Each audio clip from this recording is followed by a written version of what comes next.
Now, from Austin, Texas, Politics with the Big Dogs, and your host, Anthony Holm. This is Anthony Holm, host of Politics with the Big Dogs, and I'm here with Holm and Macias, conservative thought leader and activist for decades that I've been exposed to him, at least two, probably closer to three.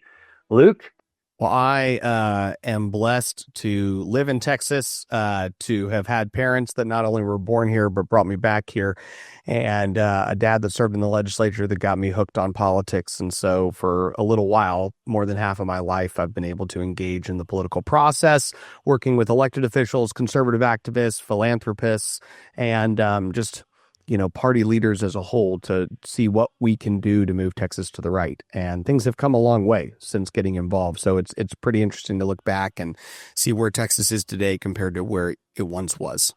You know, I remember your father in the legislature from New Braunfels. Is that right? Am I remembering right? Correctly? Yep. Bulverde. If you ask somebody in New Braunfels, they would say no, because he was from Bulverde. And then New Braunfels people did not like the Bulverde people. But yes, that area. And when was that? What were the years? It was 2006 when he ran and got elected. I don't know how old you were then, but I assume you were involved in the campaign. Yeah, no, I was 16 and had not done anything politically. He decided to run, and I went from, planning to be a doctor for the rest of my life to realizing that I really loved guilt tripping all of my friends into showing up on a Saturday and block walking and putting up signs and showing up to meetings and working voters. And so it was very quickly after he won by 45 votes of 20,000 cast. It was a little bit of a surprise election in 2006 that I went into my parents' room. I remember feeling guilty because I was about to tell them that their son wasn't going to be a doctor. And it was like 9:00 at night, and I just got the courage and walked down the hallway and walked into the room and said, I don't want to be a doctor. And they were like, yeah, you almost failed chemistry this year. Like, that was kind of obvious. And so I told them I really feel like God's given me a passion for politics, and I feel like this is what I need to be applying myself to. And so at that point, I was 16, and really from then till now, 35, I've spent the vast majority of my time and efforts in the political process. It's incredible. And it's also humbling in that when you were having that epiphany as a 16-year-old, I was your age now. And I remember your father. I remember him in the legislature. I was already out of law school by then and early 30s. As I recall, he was a policy-focused, outcome-focused elected official, which I honor tremendously. And frankly, it's why I wanted you on the show. I think you too are policy and outcomes focused, and like me and like your father and like a handful of others, don't mind saying, hey, party, you've gone astray when there's something that's off. But in 2006, we were in the wilderness. I remember fighting for voter ID around that period of time, and the Republicans just soundly rejecting it. So what was it like as you recall, with your father in there swimming upstream in a not very, conservative policy outcome oriented legislature at the time? It is really interesting looking back on just like a month ago, I got bored and I pulled up one of the old debates from 2006. Will Hartnett was there, Bert Solomons, they're all going at it. And then I pull up the actual list of all the legislators in 2006, just realizing how many very centrist Republicans there were at the time that you had, and you realize you had to get like 70% of these people on board to get anything done. And so it was a little humbling sometimes we lack gratitude for the improvements that we've seen in the legislative process from 2007 to today. So my dad was blessed to be close to the speaker. It was Tom Craddock's last term, and so he was appointed to transportation and public education, so two rather meaty, meaningful committees. He was a civil engineer by trade, so knew the transportation issue very well, had a master's in education, and so was able to apply himself, I would say, in a significant way in those policy realms.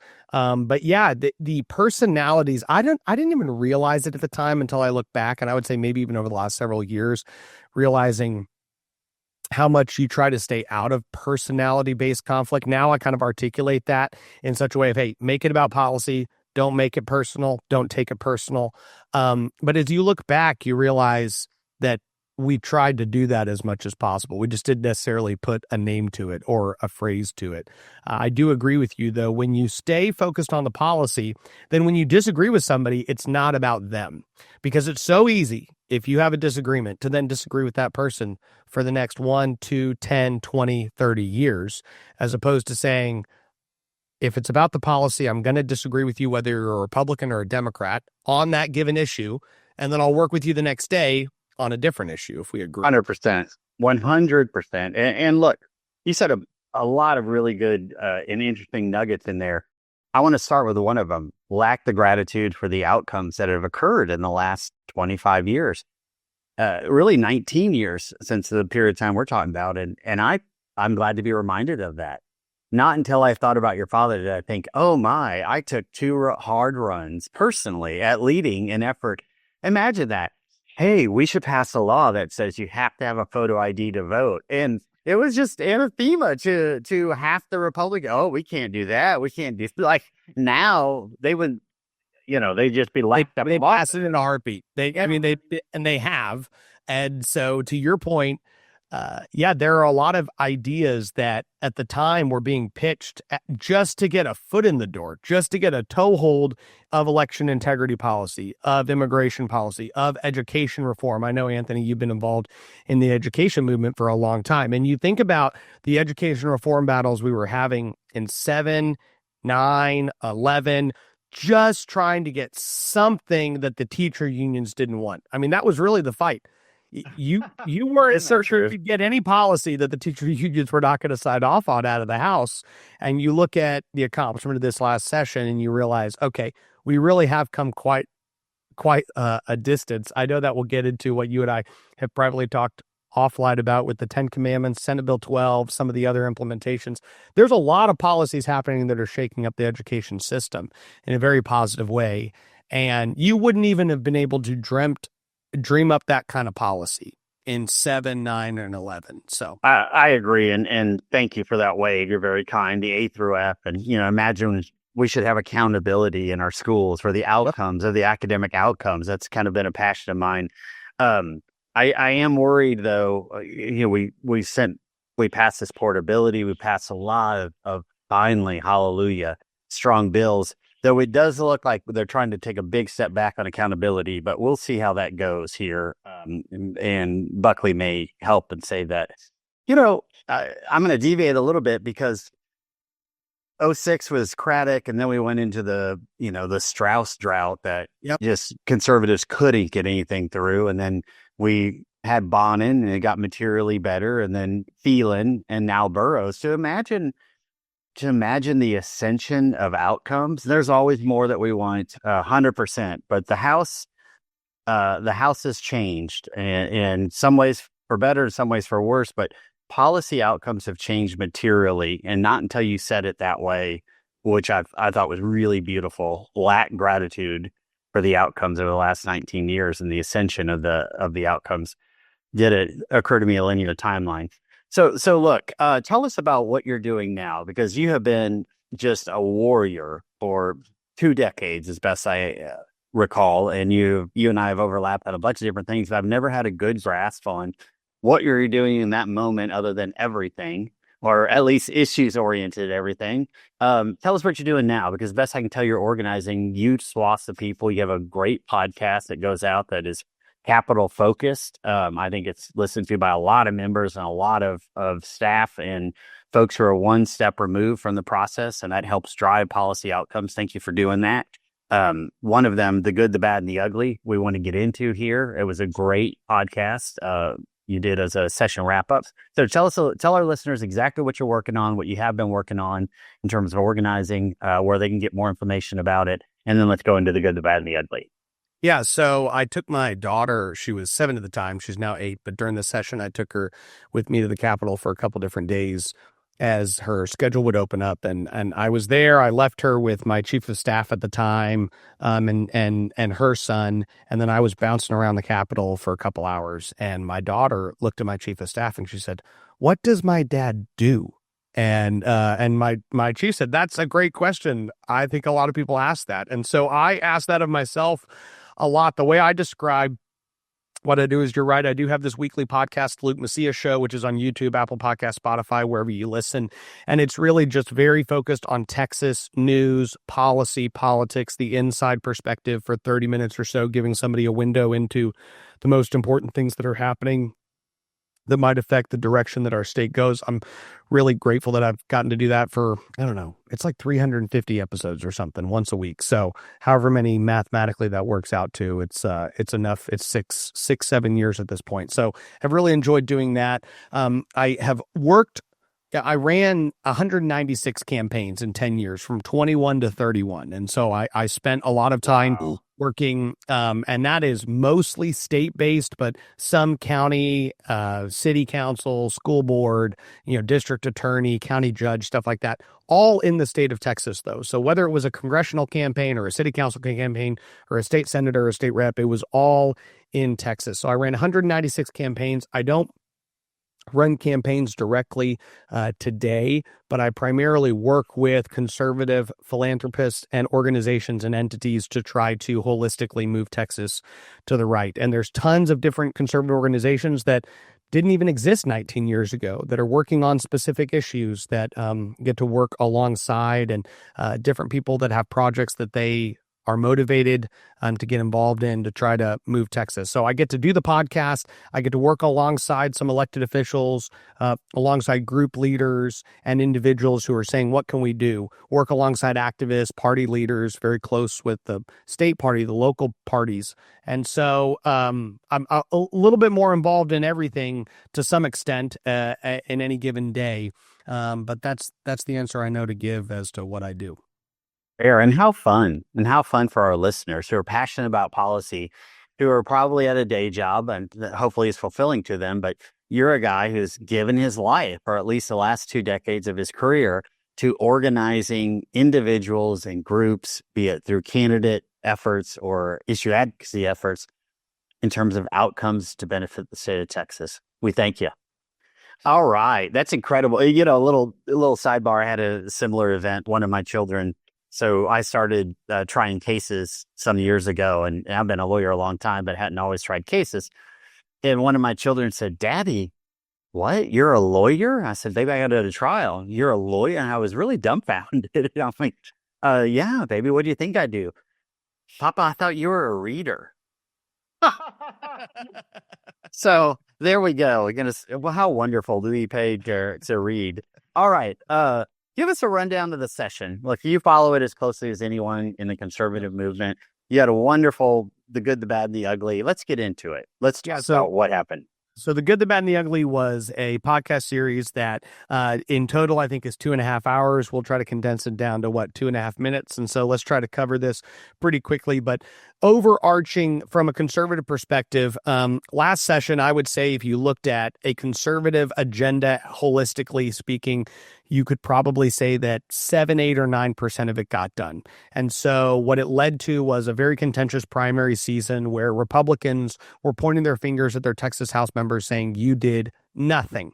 And nothing's ever quite true. If you said I did everything or I did nothing, you didn't do either of those. But the point is, the reason that it stuck is because they did hardly anything. And so voters were incredibly upset and dissatisfied. And that led to 17 Republican incumbents losing their primary reelection campaigns and a pretty significant realignment in the lower chamber, moving it to the right. So then what we enter into with this session is a lieutenant governor, a speaker, and a governor who ultimately decide, as the dust settles within the first week or two of the session, hey, how many agreements can we find and how can we move these things forward? And what that leads to, and I give conservative grassroots credit for this because they've put tremendous pressure on the legislative process, even this session as well, and that delivered more results than it has in the past. I put our total list of accomplishments probably in the 50 to 60% range. So you look holistically at the conservative agenda and you say about half of what we wanted happened. Now, some people would grade that as a failure. They say, well, if you get a 50%, that's a failing grade. You could also put the most positive spin on it would be it's a 7-fold increase from what happened last session. But or arguably what happened over the last 5 sessions. 1, 2, 3, 4 sessions. You're right. I mean, because that's pretty consistent. It's about 10%, right? I want to overpraise them, but sometimes walk away. No, you're right. Definitely the most productive. My view has been, in the event that we can keep this kind of momentum and perspective, then the 50% that was left undone could potentially get done next session with the right momentum that continues behind these policy ideas. The biggest areas of accomplishment would be gun policy. Texas Gun Rights has advocated for that for a long time. They had 7 or 8 bills last session, got 1 across the finish line. This session, they got 6 of their 8 bills. You can go to their website to read the specificity behind that those pieces of legislation. Significant amount of education reform, not only in school choice, but also in the form of really getting rid of the DEI, the CRT, and all of the LGBTQIA, LMNOP plus indoctrination in our schools. And I'm going to interject for a second. That was more powerful than I understood at the time. Only upon reflection have I recognized what they did. In fact, Brandon Creighton, state senator, carried both for higher ed and low and K through 12, is going to be our guest shortly. And we're going to get deep into it. I just didn't understand the scope of harm that was happening across the board in higher ed too. And I'll save some of that for your listeners to tune into the Brandon Creighton conversation, because he really has led in a pretty significant way in this area. He didn't pass a 1-page bill or a 2-page bill. It was a 47-page bill. For insiders, they'll understand that means there's a substantial amount of policy being impacted holistically on the pub ed system. And so Senator Creighton, both in higher ed and pub ed, has really been a vanguard at saying we need to reform these systems that are broken, are not working, are serving the people that are monetarily benefiting from them, but they're not serving the students that they're supposed to. So significant accomplishments there. So I can go through a bunch of other lists and you and I can talk about some of them, but holistically speaking, that's the good. The bad, I think, ultimately comes down to our fiscal situation and the property tax, the lack of property tax relief given. We walked in with a $24 billion surplus, I think, around $23.8 or $24.3 billion of over-collected taxes that we could have returned to people in the form of property tax relief. They ultimately opted to only give less than $7 billion in new relief. And our budget grew substantially because they had all this extra money and inflation. And so the budget growth was substantial, one of the biggest budget increases in recent history. And that also then led to less property tax relief. So that's kind of my bad of the session, is just the fiscal picture. You're giving us, I'm going to interrupt because you're giving us so much meat, and some of it I want to get into. Yep. I'm shocked by this fiscal picture. I never in a million years would have expected something like that. I mean, do you happen to know the percentage of growth of this budget, which is a 2-year budget, over the last one? I mean, it was stunning, as I recall. It was, and I'd have to pull my notes back up to actually find those. I had those written down, and then I didn't bring my iPad to this conversation because they're on a note on my iPad. But I can tell people it's tens of billions of dollars. And the reality is that it seems like, as we've started to address the bigger cultural issues, there's been this perspective within, I just say broader perspective within our Republican elected officials, that as long as we're starting to address immigration a little bit more than we have in the past, and starting to address the transgender indoctrination of our kids, and starting to address education, then it seems to give them more freedom to say we can spend a lot more money. And they're a lot more of yes. our money. We can grow the budget. We can grow it baked in so that every 2 years we have to come and take. I think it was a $13 billion overage, and it may have been greater than that. Yet they had the audacity, some of them, to say, oh, we did a $50 billion property tax cut. It was just absurd, right? Yeah, so the marketing material behind that, you might see some of your elected officials saying, we gave you $51 billion in tax relief, which would basically get rid of your property taxes. But what they're actually saying is they're taking all the property tax relief they've ever given over decades and just saying, we're still giving it, right? So every time they give the schools a check, if we didn't give the schools any money, then your property taxes would double. You're like, well, of course they would. But that's my money that you're giving to them to not tax me with. And they're like, we're giving you all this relief. So there is this fundamental problem where they keep trying to add on and then take credit for a number like 51 billion, even though new relief is only 6.7 billion or something. And so it's disingenuous. And the reality is, people's taxes are unsustainable, in my opinion, especially for people who are in your working class.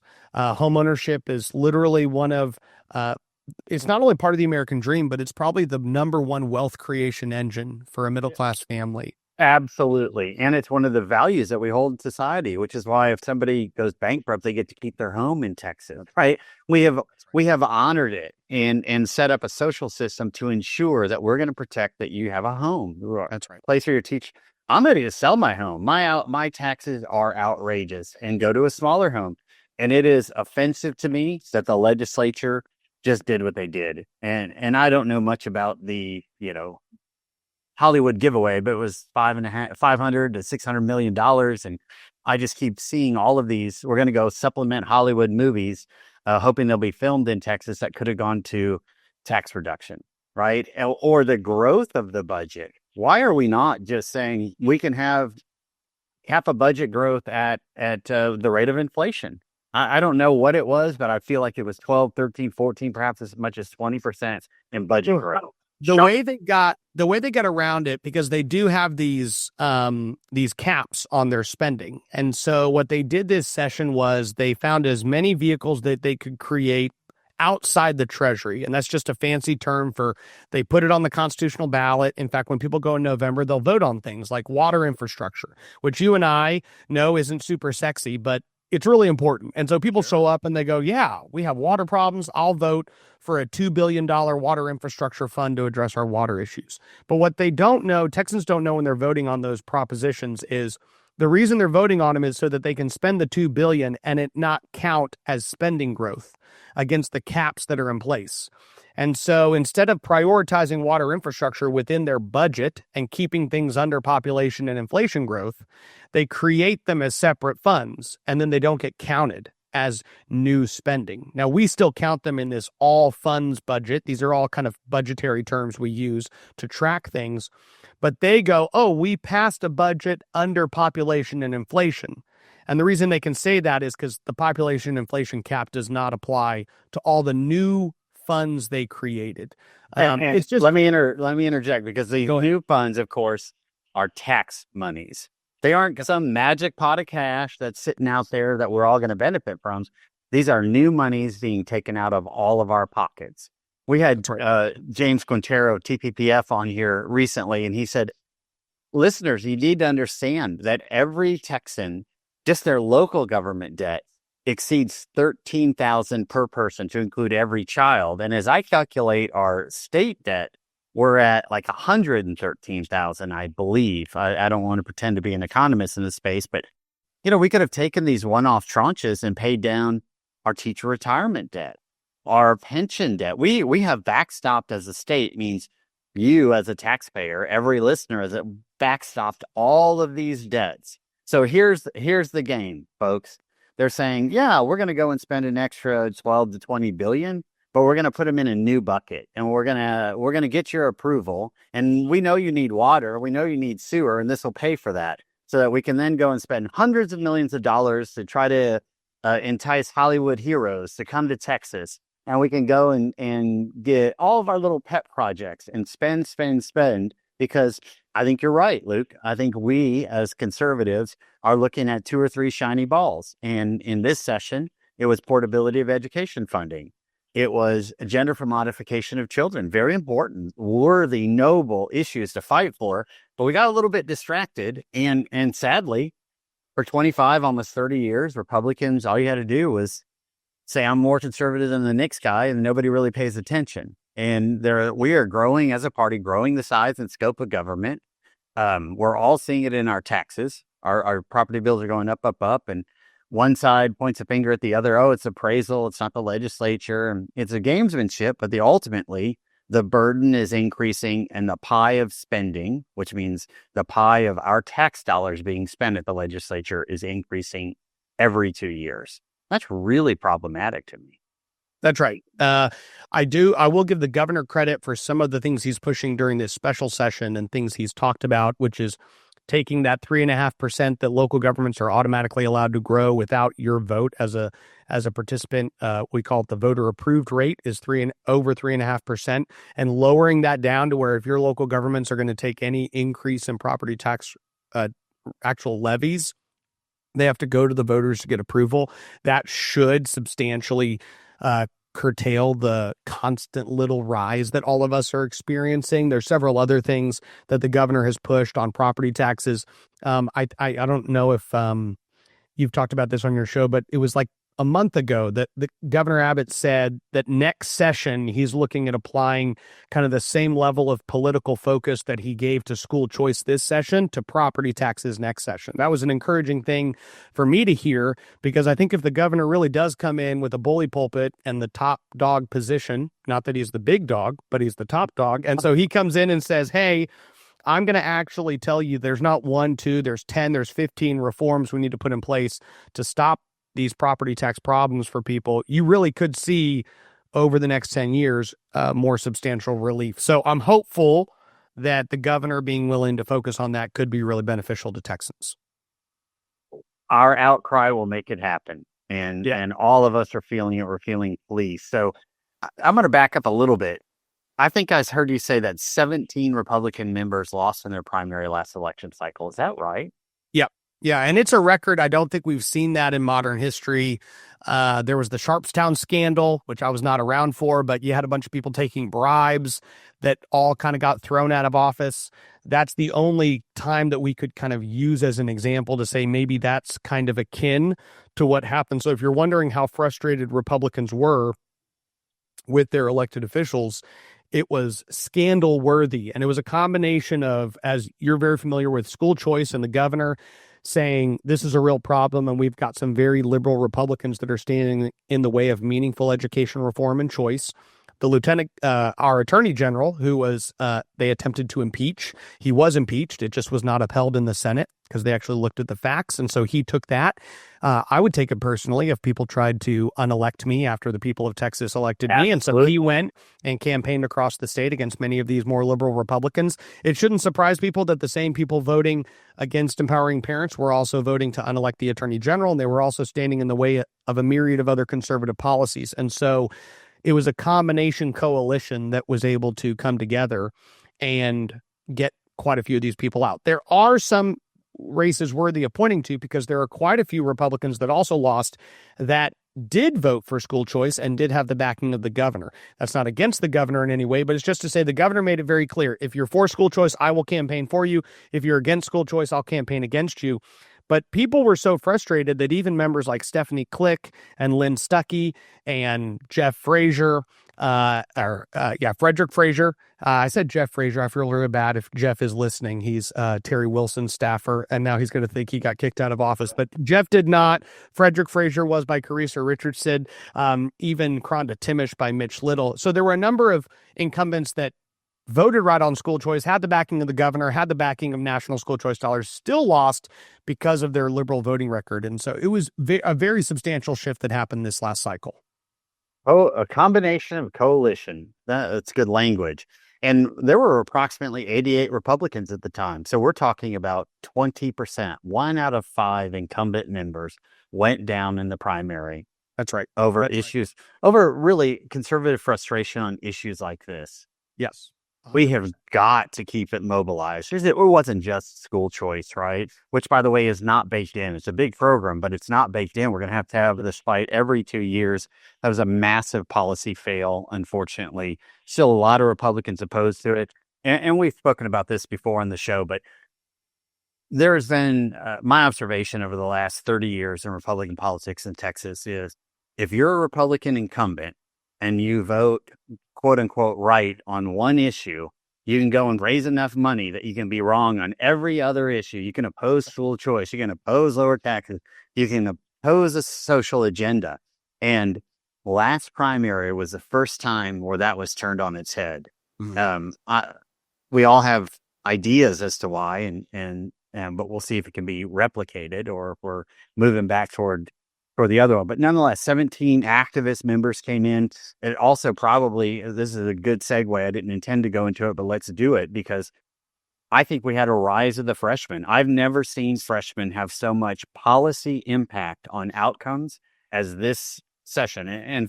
Listeners, a little embarrassed. You've heard me say it before, but I started participating in the legislative process in 1993 when I was an undergrad at UT, and I worked in the legislature. So I've seen quite a few of them. I can't recall any time where the rise of the freshmen have been this impactful, particularly on policy outcomes. Can you give us a line of sight on that? Do you have an opinion? I definitely agree. Some of it is the size, and then to some extent it's the unity. These freshmen coming in, literally except for a handful of them, were all pretty united on the direction that they felt like Texas needed to go. They had campaigned on these commitments. They had all said the same things to the people of Texas, which is these are the things that didn't happen that need to happen. So they came with a list of things that they needed to bring back and deliver. And if they weren't delivered, then they were going to be able to tell the people at home, this is why they didn't happen. And it wasn't going to be that we ran out of time, which is often the excuse given. And so I think that organization and the fact that these people had all made kind of a common commitment to the people of Texas meant that they were much more united than your average freshman class. Because you've seen this, often freshmen come in and you don't even end up being part of your freshman class. You get pulled into, well, I'm kind of part of these guys, and oh, well, I really hang out with this area or region of the state. I'm a Harris County guy. Instead, it was more, we are all freshmen together. We're trying to push the state in the right direction. So that's one impact and reason. The other reason is probably just because there were a number of freshmen that were way more engaged than your typical person who is often a lawyer, a doctor, a business owner, a school board member who just runs for the legislature. You had people who had run before Andy Hopper, Shelley Luther, Mike Alcott, who knew the process, who've been engaged. You had Brent Money and Mitch Little, two incredibly bright attorneys that brought with them a significant amount of experience and just perspective on the process. And I think you very quickly found that they were having outsized levels of influence. And so that was encouraging to see. The people of Texas, I think, benefited from that unity of the freshman class. Agreed. And look, I've just watched wave and wave of candidate and ultimately some of them getting elected to be a freshman. I'm here to do A, B, and C. And then they get in it and they're like, yeah, well, A, B, and C is really hard, or the leadership is pushing back and I tried, or I filed the bill, but muscling a bill through, advocating, defending it on the floor, and then, well, I'm learning, maybe next time, and they just get into a river of complacency. I didn't ever come to know her, but Katrina Pearson also jumped out at me as a pretty capable advocate as well, and perhaps that's it. As I hear myself describe it, their advocacy skills on the floor and in the committees. I mean, Mitch Little passed a bill, right, to help defend school children from harm. And I know we should all say, oh, yeah, well, of course we'll go pass that bill. We've been unable to be the school, the school associations and the teachers and just the establishment that is the public school as sovereign immunity. And the business community says no expansion of litigation, even if it's to defend a child has been harmed in a school setting by an adult. I mean, it's just, but those skills to overcome, I'm impressed by them, and we'll see. And if they can stay focused on constitutionally conservative values and policy, man, we can do a lot. We, being the state of Texas, can do a lot in the legislature. My favorite little moment of the committee hearing when Mitch Little was laying out his bill is that there was a member of the committee who told Mitch, and just for your listeners to understand, Mitch's bill removes sovereign immunity. So currently when children are preyed upon at a private school, that school can be liable for that harm that was done, that inappropriate activity with the child. But public schools have this shield of sovereign immunity, so they can't be sued, even if they're negligent in the process of this child being harmed and that having massive lifelong consequences on a 3, 4, 5, 6-year-old girl or boy. And so, and it's free. It's just more rampant than I understood. More rampant than ever before, which makes sense, by the way, when you realize there's no consequences. This is what you understand, is that with consequences comes changing structures.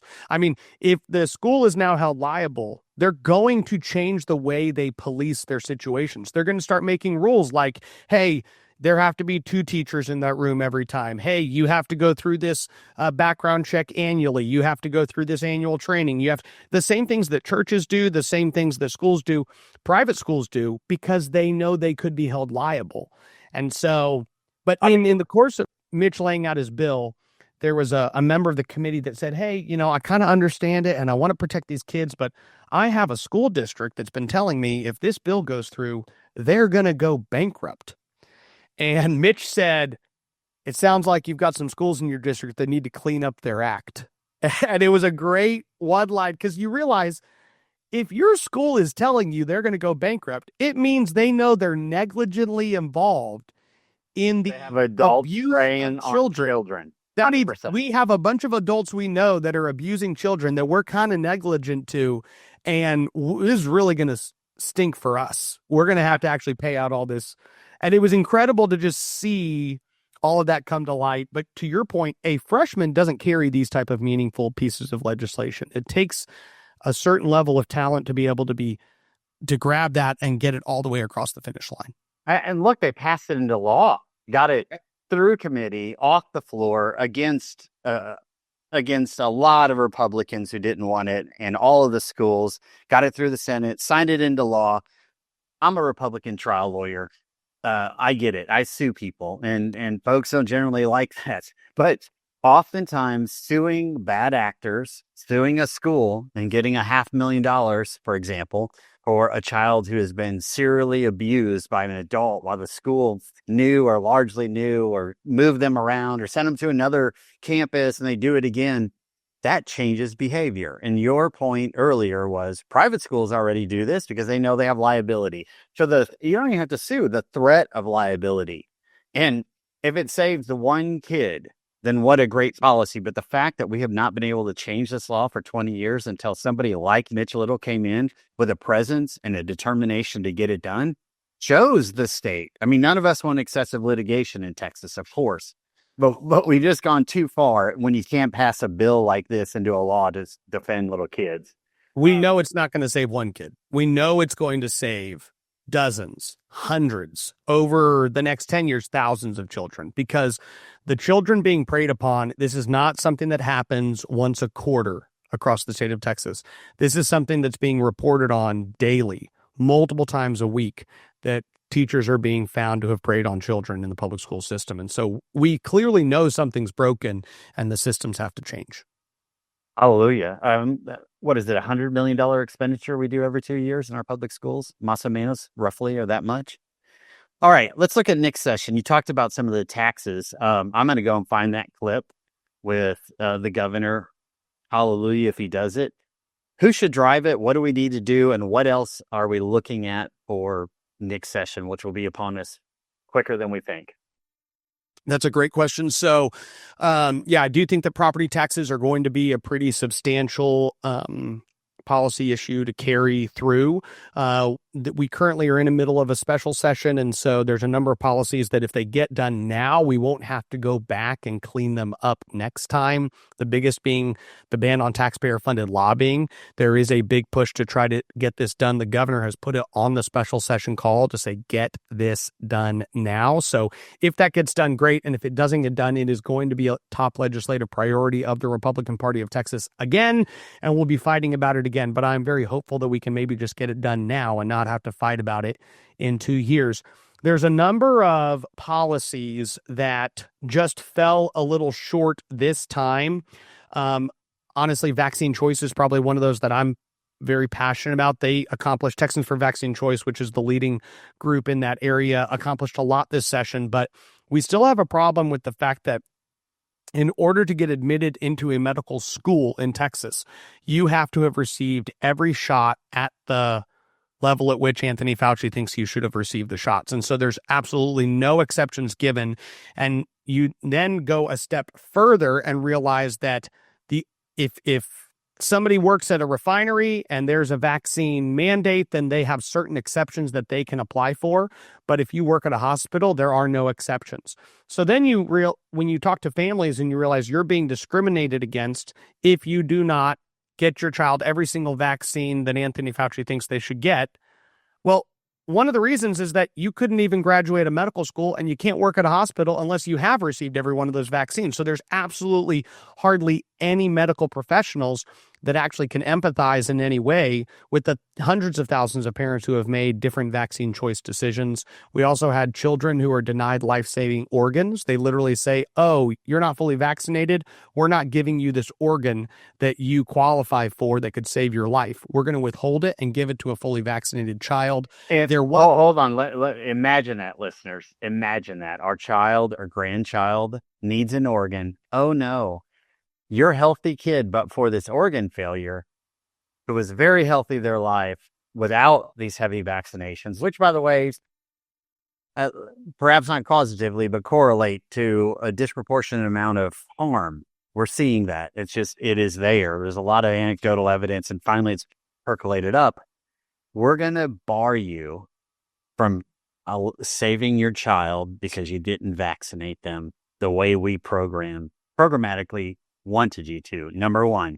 Number two, how can we ever break through the institution of the medical system if it is a mandate that everybody working in a hospital must be? Why?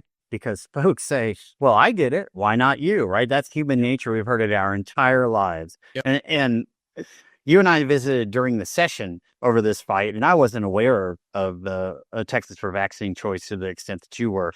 And it was, you flagged it on a totally different bill, which was, hey, we're trying to cap damages. And one of the issues was, wait a second, you're trying to cap damages for these vaccine manufacturers who are harming us. And there was a great outcry from the right and just I was about to say obscure, it's the wrong word, just a little space that I wasn't, probably not little, actually. We're all, when we vaccinated the girls, we had great concerns about it, and we spread it out over time and did it differently than most.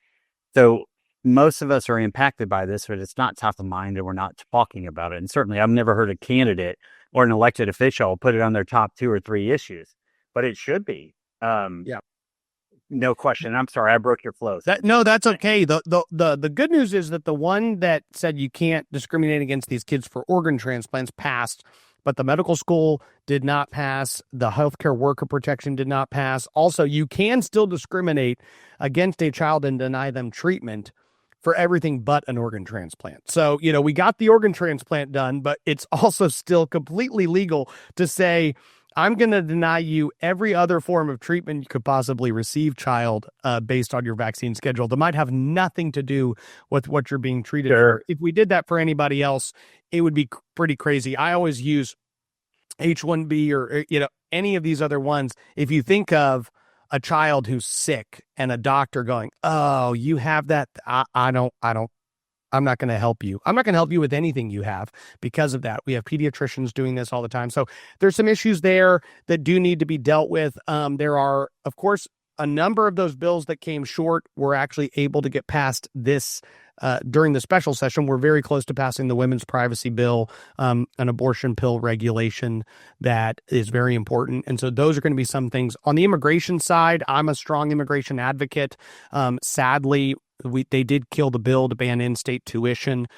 Luckily, the Trump administration sued Texas and won a court order with coordination with Ken Paxton and Governor Abbott, which put a little bit of a pause in place. But what we are currently seeing, and Representative Mike Alcott is digging into this, is that many universities are trying to find ways to basically make sure that all the current illegal immigrants that are at the colleges continue to get discounted college. So they're not going to give them quote unquote in-state tuition, but they're going to find a way to make sure that their tuition doesn't go up. So they're going to find other buckets of money that they have that they can use to subsidize their tuition.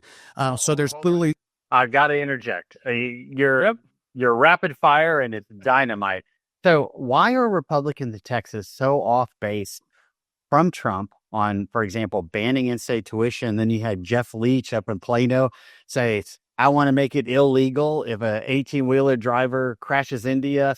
You can't admit that he's driving on a foreign CDL, a Cuban CDL, or something from Jamaica or someplace that, they probably weren't properly trained.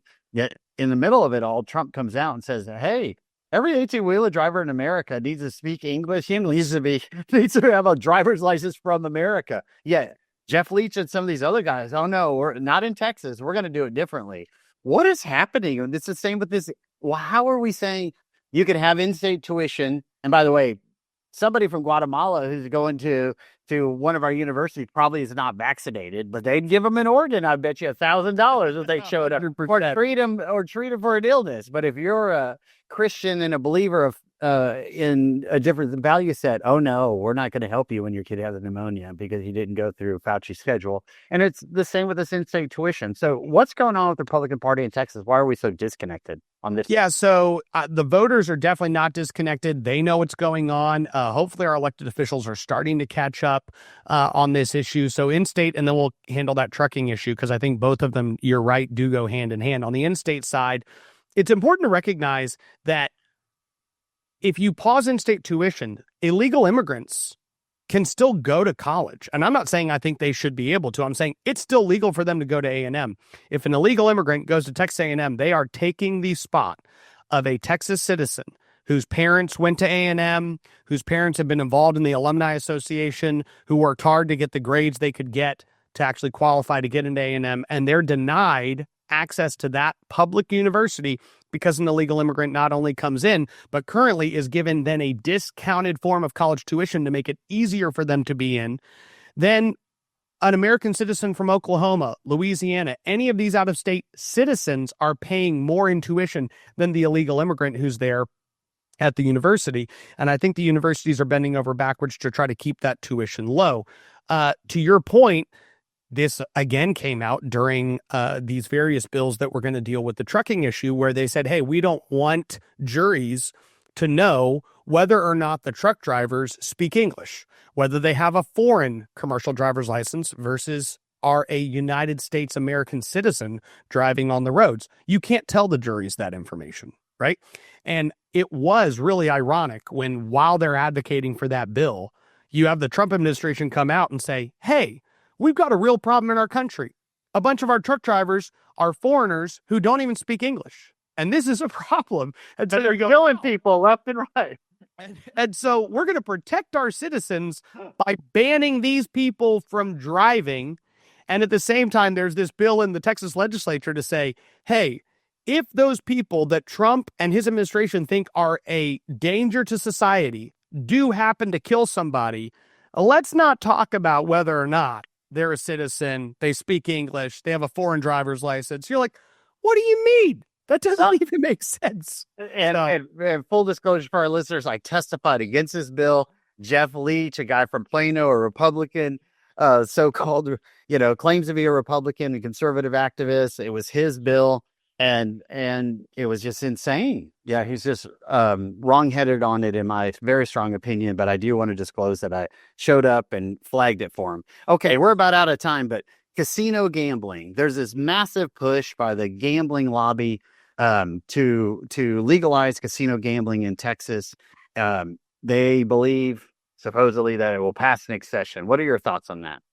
Yeah, so most Texans don't know this, but the person who spends the most money trying to impact the Texas government and trying to elect certain politicians, both Democrats and Republicans in the state of Texas, the person that spends the most money is not from Texas. They're not a Texan. It is Mary Madelson, who owns the Sand Casinos, does not have a casino in the United States, only has a casino in Singapore and in Macau. But what casino owners know, and what Mary Madelson seems to specifically know, is that a casino, which, if people want to know, like, well, what is a casino in Texas? A casino, the way they want it to be, is an exclusive right to financially pillage a certain segment of society. That's really what they're arguing for. So they want 7 licenses, and Mary Madelson is willing to spend $50 to $100 million a year over the next 5 years. I actually don't think they can pass it in 2 years. I think they can pass it in 5. So the 50 to 100 million they're spending annually is going to add up to $500 million that they will spend to simply have the potential opportunity in 2031 to pass a bill that means in 2032 they can start building a casino.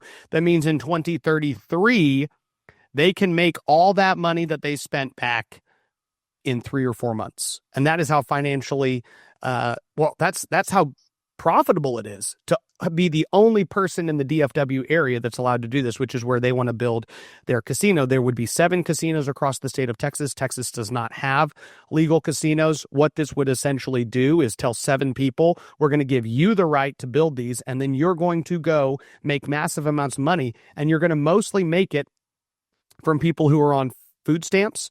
They're on free and reduced lunch programs. Their kids are being fed now year-round in our public school system. If they go to the hospital, we're going to pay for their child to be born. We're going to pay for the health care of all of their children.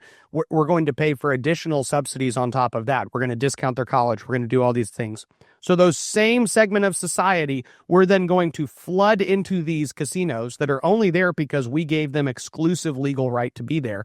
And then they're going to take all the money from those same individuals, and they're going to feed a little bit of it back in tax revenue that I guess is going to somewhat subsidize these people.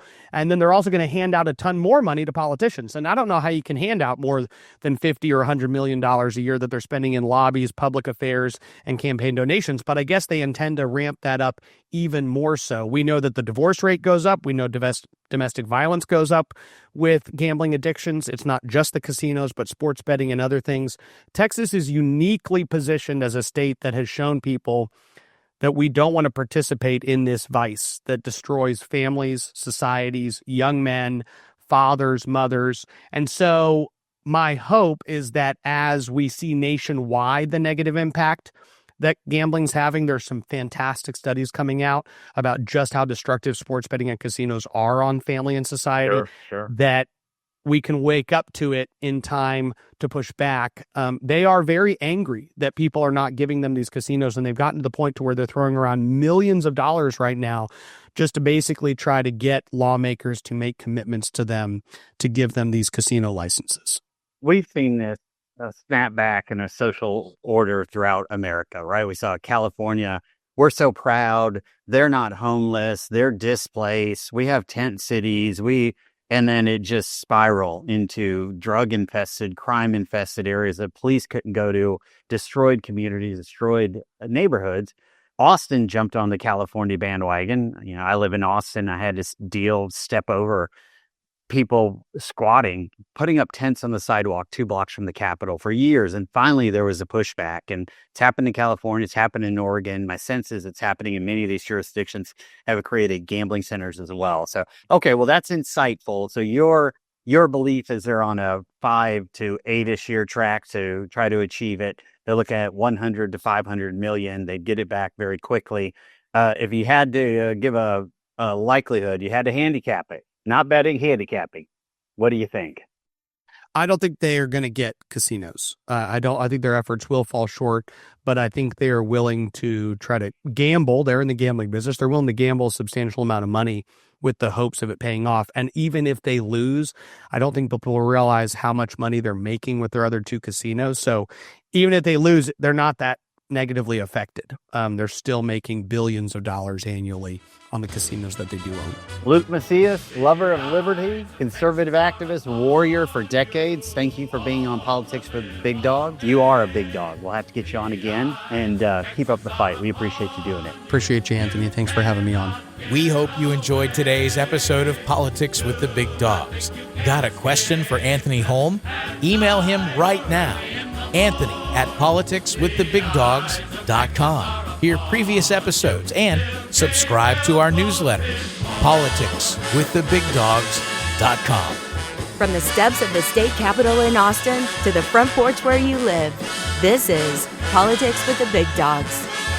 Politics with the Big Dogs is supported in part by the First Amendment Alliance Education Fund. Learn more at politicswiththebigdogs.com.